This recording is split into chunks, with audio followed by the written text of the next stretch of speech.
இந்திய தேர்தல் களமாக இருந்தாலும் சரி, இல்லை தமிழக தேர்தல் களமாக இருந்தாலும் சரி, உச்சக்கட்ட பரபரப்பில் இருக்குது அப்படின்னே சொல்லலாம். ஸோ ஒரு பக்கத்தில் பார்த்தோம் அப்படின்னா லோக்சபா எலெக்ஷன் இருக்கு இல்லையா, லோக்சபா எலெக்ஷன் அறிவிக்கிறதுக்கு இன்னும் ஒரு வாரம் கூட டைம் கிடையாது. இன்னைக்கா நாளைக்கா என்னைக்கு தேதி அறிவிக்க போகிறாங்க அப்படின்னு சொல்லிட்டு கட்சிகள் எல்லாமே ஆவலோட எக்ஸ்பெக்ட் பண்ணிக்கிட்டு இருக்கும்போது பார்த்தோம் அப்படின்னா தேசிய அரசியலை பொறுத்த வரைக்கும் இந்த தேர்தல் பத்திரங்கள் இருக்கு இல்லையா, அந்த பத்திரத்தை பற்றின டீட்டெயில்ஸை உடனடியாக கொடுக்கணும் அப்படின்னு சொல்லிட்டு எஸ்பிஐக்கு பார்த்தோம் அப்படின்னா உச்சநீதிமன்றம் ஒரு கெடுபிடி அப்படின்றத போட்டிருந்தாங்க. அதுக்கடுத்த பரபரப்பாக பார்த்தோம் அப்படின்னா சிஏஏ திட்டம் அப்படின்றது நாடு முழுக்க அமல்படுத்தப்படுது அப்படின்னு சொல்லி பாஜக அனௌன்ஸ் பண்ணியிருந்தாங்க. தமிழக அரசியலை பொறுத்த வரைக்குமே பார்த்தோம் அப்படின்னா ஜாபர் ஷாதிக்கினுடைய இஷ்யூ அப்படின்றது ஒரு பக்கம் புயலை கிளப்பிக்கிட்டு இருக்கும்போது திடுதிப்புன்னு பார்த்தோம் அப்படின்னா அகில இந்திய சமத்துவ மக்கள் கட்சி அப்படின்னு சொல்லிட்டு தான் வச்சிருந்த கட்சியை கலைச்சிட்டு சரத்குமார் பாஜக இணைஞ்சிருக்கக்கூடிய விஷயம் அப்படின்றது தமிழக அரசியல் வட்டாரத்தில் இப்போ ரொம்ப பரபரப்பாக பேசப்பட்டுக்கிட்டு இருக்கு அப்படின்னே சொல்லலாம். ஸோ இப்போ எல்லாருமே பார்த்தோம் அப்படின்னா சரத்குமாரை பார்த்து நாட்டாம தீர்ப்பை மாற்றி சொல்லு அப்படின்னு சொல்ல ஆரம்பிச்சிருக்காங்க. டைரக்டாவே பார்த்தோம் அப்படின்னா இந்த பாஜகவினுடைய இணைப்பு விழா இருக்கு இல்லையா, அந்த இணைப்பு விழால ஒரு தொண்டரே எந்திரிச்சு எங்க உங்களை நம்பி லட்சக்கணக்கான பேர் வெளியே நின்றுகிட்டு இருக்காங்க, நீங்க கூட்டணி வச்சு எம்பியா ஜெயிப்பீங்க அப்படின்னு பார்த்தா கட்சியை ஒட்டுமொத்தமா கூண்டோட கழிச்சு போய் சேர்ந்திருக்கீங்க அப்படின்னு சொல்லிட்டு சரத்குமாருக்கு அகைன்ஸ்டாவே பார்த்தோம் அப்படின்னா வாய்ஸ் அப்படின்றத அங்கேயே அவுட் பண்ணியிருக்காரு. சரத்குமாரை பொறுத்த வரைக்குமே பார்த்தோம் அப்படின்னா எனக்கு 2 மணிக்கு திடுதுப்புன்னு ஒரு எண்ணம் வந்துச்சு, பாஜகவோட சேர்ந்தா என்ன அப்படின்னு சொல்லிட்டு என் ஒய்ஃபை எழுப்பி கேட்டேன், இந்த மாதிரி நான் பாஜகவோட போய் சேரலான்னு இருக்கேன், உன்னுடைய தாட் என்ன அப்படின்னு சொல்லிட்டு என் ஒய்ஃப் நான் உங்க கூட இருப்பேன், நீங்க என்ன டிசிஷன் எடுத்தாலும் சொன்னாங்க, நான் வந்துட்டு பாஜகவில் சேர்ந்துட்டேன் அப்படின்னு சொல்றாரு.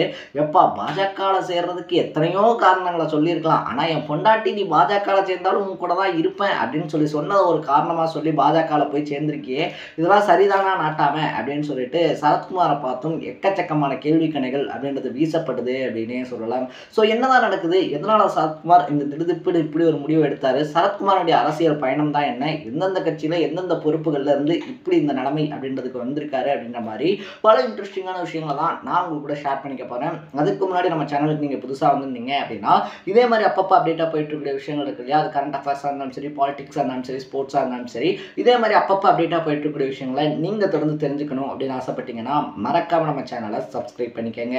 ஸோ ஃபர்ஸ்ட் ஆஃப் ஆல் பார்த்தோம் அப்படின்னா இந்த லோக்சபா எலெக்ஷன்ல அகில இந்திய சமத்துவ மக்கள் கட்சி இருக்கு இல்லையா, அது பாஜகவோட கூட்டணி அமைக்குது அப்படின்னு சொல்லி தான் சரத்குமார் சொல்லிக்கிட்டு இருந்தாரு.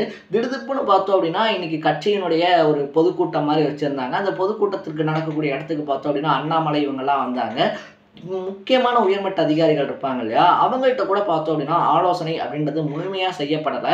எடுத்தோம் கவுத்தோம் அப்படின்ற மாதிரி ஒரே ஒரு முடிவு, பாஜகவோட போய் சேர்றோம் அப்படின்றது கூட்டணியாக இருக்கும்னு சொல்லி எல்லாம் நினச்சிக்கிட்டு இருக்கும்போது கட்சியை கலைச்சே போய் சேர்றோம் அப்படின்னு சொன்னது ஷாமாக்கா மட்டும் கிடையாது, இங்கே இருக்கக்கூடிய எல்லாத்துக்குமே என்னப்பா சரத்குமார் இப்படி ஒரு முடிவு எடுத்துட்டாரு அப்படின்னு சொல்லிட்டு ஷாக்கிங்காக இருக்குது அப்படின்னே சொல்லலாம். ஒரு பக்கத்தில் பார்த்தோம் அப்படின்னா திமுக அகைன்ஸ்டா டிவியெல்லாம் தூக்கி போட்டு உடச்ச நம்ம ஆண்டவர் இருக்கார் இல்லையா, ஆண்டவர் கடைசியாக திமுகவில் தான் சரண்டர் ஆயிருக்காரு. என்னப்பா எல்லா ஆக்டர்ஸும் வந்துட்டு கட்சி ஆரம்பிக்கிறீங்க, அவங்களுக்கு மாற்றம், இவங்களுக்கு மாற்றம், இந்தியாவுக்கு மாற்றம், தமிழ்நாட்டுக்கு மாற்றம்னு வரீங்க, பட் 2 எலெக்ஷன் பார்க்குறீங்க, 3வது எலெக்ஷனை தாக்கு பிடிக்க முடியாமல் இப்படி தடம் மாதிரி போயிடுறீங்களே அப்படின்னு சொல்லி கொஸ்டின் எழுப்பியிருக்காங்க. இதுக்கு மத்தியில் பார்த்தோம் அப்படின்னா நடிகர் விஜய் இருக்கார் இல்லையா, அவராவது சொன்ன மாதிரி தனியாக இருப்பாரா, இல்லை அவரும் ஒரு 2 எலெக்ஷனை மீட் பண்ணிட்டு அப்புறம் மறுபடியும் இல்லைப்பா இதெல்லாம் செட் ஆகாது நான் படம் பக்கமே போறேன்னு போவாரா, இல்லை கூட்டணிக்கு வருவாரா அப்படின்ற மாதிரி எக்கச்சக்கமான கேள்விகள் இப்போவே எழும்ப ஆரம்பிச்சிருக்கு அப்படின்னே சொல்லலாம். ஸோ இந்த விஷயத்தை பொறுத்த வரைக்குமே பார்த்தோம் அப்படின்னா இந்த கட்சியில் சேர்ந்த கிட்டத்தட்ட வெறும் 3 மணி நேரத்துக்குள்ளே பார்த்தோம்னா மத்திய அமைச்சர்கள்லாம் வந்துட்டு மோடியின் குடும்பம் அப்படின்னு சொல்லி மாற்றின மாதிரி சரத்குமாரும் பார்த்தோம்னா அடிச்சா மொட்டை வச்சா குடுமிடா அப்படின்ற மாதிரி மாறின உடனே மோடியின் குடும்பம் அப்படின்னு சொல்லிட்டு அவரோட பேரோட டேக் பண்ணி போட்டிருக்காரு. அது மட்டும் இல்லாமல் அவருடைய காரணம் இந்த கட்சி கொடியிலேருந்து எல்லாமே மாறி இருக்கு அப்படின்னே சொல்லலாம். ஸோ முன்னாடியே சொன்ன மாதிரி 2 மணிக்கு என் பொண்டாட்டி எழுப்பி கட்சியில் சேர போகிறேன்னு சொல்லி கட்சிக்கு நீங்கள் சேர்ந்தீங்கனாலும் உங்கள் கூட இருப்பேன்னு சொன்னதுனால சேர்ந்தேன். அது மட்டும் இல்லாமல் பார்த்தோம் அப்படின்னா ஒவ்வொரு எலெக்ஷன்லையும் எந்தெந்த தொகுதியில் போட்டிடுறோம், எந்தெந்த தொகுதி வேணும்னு சொல்லிட்டு நம்ம கூட்டணிக்காக அலையிறத விட மோடி மாதிரி வலிமை மிக்க ஒருத்தர் இருக்கார் இல்லையா, அவருக்காக நம்ம அயராம உழைச்சா என்ன அப்படின்னு சொல்லி தோணுச்சு. காமராஜர் மாதிரி இப்போ ஆட்சி பண்ணிக்கிட்டு இருக்காரு மோடி அப்படின்னு சொல்லிட்டு வாங்கின காசுக்கு கூவிடா கொய்யா அப்படின்ற மாதிரி பார்த்தோம்னா வாங்கின காசுக்கு மேலே எப்பா கூவிக்கிட்டு இருக்க அப்படின்னும் அரசியல் விமர்சகர்கள்லாம் பார்த்தோம்னா விமர்சனம் அப்படின்றது பண்ண ஆரம்பிச்சிருக்காங்க. ஸோ நீ என்னையே ஓவர்டேக் பண்ண பார்க்குறியானே, இப்போ பாரு தம்பி என்ன பண்ணுறேன் அப்படின்னு சொல்லிட்டு அண்ணாமலை இருக்கார் இல்லையா, சரி ஓகே மோடியை காமராஜர் காமராஜர் அளவுக்கு கம்பேர் பண்ணிட்டாரு, நம்ம தலைவரை நம்ம ஏதாவது பண்ணணும் அப்படின்னு சொல்லிட்டு சரத்குமார் வந்துட்டு மாநில அரசியலுக்குள்ள சுருங்கக்கூடிய ஒருத்தர் கிடையாது, அவர் தேசிய அரசியலுக்கு தேவைப்படுறாரு.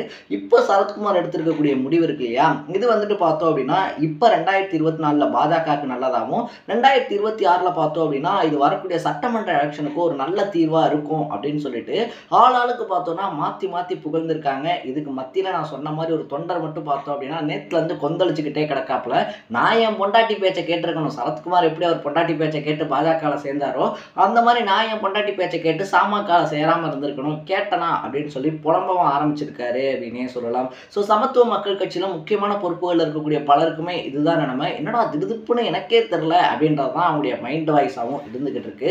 ஸோ இதுக்கு மத்தியில சரத்குமார் இருக்கார் இல்லையா, அவருடைய அரசியல் வாழ்க்கை அரசியல் பிரவேசம் அப்படின்னு சொல்லி பார்த்தோம்னா 1996 தான் பார்த்தோம் அப்படின்னா முதல் டைமா திமுக சேர்றாரு. 1996 எலெக்ஷன் யாருமே அவ்வளோ சீக்கிரமா மறந்துருக்க மாட்டாங்க.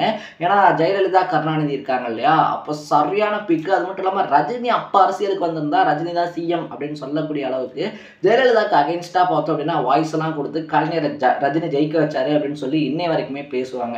ஸோ அந்த எலெக்ஷன்ல பார்த்தோம் அப்படின்னா திமுக இணைகிறாரு. அந்த எலெக்ஷன்ல திமுக இருக்கு இல்லையா, திமுக தமாக இந்த கூட்டணிக்காக பிரச்சாரம் அப்படின்றது பண்றாரு. அதாவது ஆதரவு கொடுத்து பார்த்தோம்னா வேலைகள் அப்படின்றத பார்க்குறாரு. 1998 பார்த்தோம் அப்படின்னா மக்களவை தொகுதியில நெல்லையில போட்டி போடுறாரு. திமுக சார்பில் நெல்லையில போட்டி போட்டு தோத்து போயிடுறாரு. அதுக்கு அடுத்ததான் என்ன பண்றாங்க அப்படின்னு சொல்லி பார்த்தோம்னா 2001 மாநிலங்களவை எம்பியா அவருக்கு சீட் அப்படின்றத தராங்க. ஏன்னா வந்துட்டு அப்போ அவர் கொஞ்சம் பீக்ல இருந்த கேரியர். அது மட்டும் இல்லாம பார்த்தோம்னா இந்த பிரச்சார வேலையெல்லாம் பண்ணியிருந்தாருப்பா, அவருக்குன்னு ஒரு ஓட்டு வங்கியெல்லாம் இருக்கு அப்படின்னு சொல்லிட்டு அவரை மாநிலங்களவை எம்பி ஆக்குறாங்க. பட் 2001 பார்த்தோம் அப்படின்னா அவர் எம்பி ஆக்குனாங்க இல்லையா, அந்த கட்சியிலேருந்து 2006 திடுதுப்புன்னு அதிமுகவுக்கு போயிடுறாரு நம்ம சரத்குமார். ஸோ சரத்குமார் ராதிகா இவங்க ரெண்டு பேருமே 2006 என்ன பண்ணுறாங்க அப்படின்னா அதிமுகவுக்கு தவறாங்க. அதிமுகலேருந்து ராதிகாவை வந்துட்டு அன்னைக்கு முதலமைச்சராக இருந்த ஜெயலலிதா இருக்காங்க இல்லையா, அன்னைக்கு கட்சியினுடைய பொதுச் செயலாளர் ஜெயலலிதா இருக்காங்க இல்லையா, அவங்க வந்துட்டு ராதிகா வந்துட்டு இனிமேல் கட்சியிலேருந்து இருக்கக்கூடாது அப்படின்னு சொல்லி ஒதுக்குறாங்க. இதனால் இவரும் என்ன பண்ணுறாரு அப்படின்னா ராதிகா இல்லாத இடத்துல எனக்கு என்ன வேலை அப்படின்னு சொல்லிட்டு அவரும் அதிமுகலேருந்து வெளியே வந்து தான் 2007 அகில இந்திய சமத்துவ மக்கள் கட்சி அப்படின்னு சொல்லி ஒரு கட்சி ஆரம்பிக்கிறாரு. நிறுவனர் ஃபவுண்டரு எல்லாம் இவர் தான். அதுக்கப்புறமா பார்த்தோம் அப்படின்னா அந்த கட்சியை கொஞ்சம் கொஞ்சமா வளர்க்குறாரு. 2013 எலெக்ஷன்ல எந்த அதிமுக இருந்து வெளியே வந்தாரோ அதே அதிமுகவோட கூட்டணி அப்படின்றத வச்சு 2 சீட்டு ஜெயிக்கிறாரு. அதுக்கப்புறமா 2016 திருச்செந்தூர் தொகுதி இருக்கு இல்லையா, திருச்செந்தூர் தொகுதியில போட்டி போடுறாரு. திருச்செந்தூர் தொகுதியில போட்டி போட்டு பார்த்தோம் அப்படின்னா அதுலேயும் தோல்விதான் அடைகிறாரு. ஃபைனலா 2021 மக்கள் நீதி மையம் இருக்கு இல்லையா, கமலஹாசன் அவரோட கூட்டணி அப்படின்றத வச்சு கிட்டத்தட்ட 31 தொகுதியில போட்டி அப்படின்றது போடுறாரு. பட் போட்டி போட்ட 31 தொகுதியிலுமே பார்த்தோம் அப்படின்னா அகில இந்திய சமத்துவ மக்கள் கட்சி தோல்விதான் அடைகிறாங்க.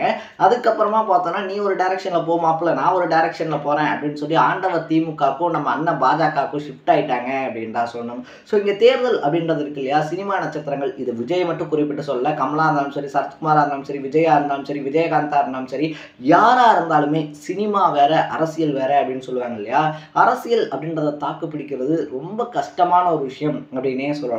ஸோ இப்போ சொல்கிற சுச்சுவேஷனை பொறுத்த வரைக்குமே பார்த்தோன்னா விஜய் உள்ளே வராது அரசியலுக்குள்ள அப்படின்றதுனால இனி அரசியல் களம் எப்படின்றது எப்படி மாறப்போகுது, எப்படி தாக்கு பிடிக்க போகிறார் விஜய் அப்படின்றத நம்ம பொறுத்து இருந்தால் பார்க்கணும். 2021 31 தொகுதிகளில் தோல்வியுற்ற நம்ம அகில இந்திய சமத்துவ மக்கள் கட்சி சாமக அதான் கதையை முடிச்சிட்டாங்களே. 2024 அண்ணாமலையோட சேர்ந்து பார்த்தோம்னா கட்சியை இணைச்சிட்டாரு அப்படின்னே சொல்லலாம்.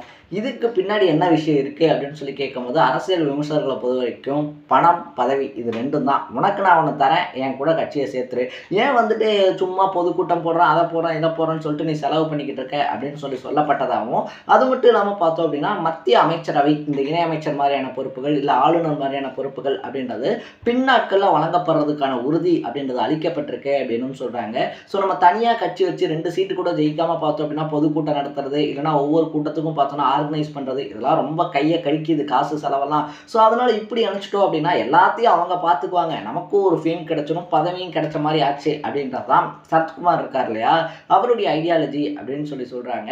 பட் பாஜகக்குள்ளே போனது தப்பு கிடையாது. பாஜகக்குள்ளே இப்போ வந்து சரத்குமாரை வளர விடுவாங்களா அப்படின்றத சரத்குமார் யோசிச்சுட்டு போயிருக்கணும் அப்படின்னு சொல்கிறாங்க.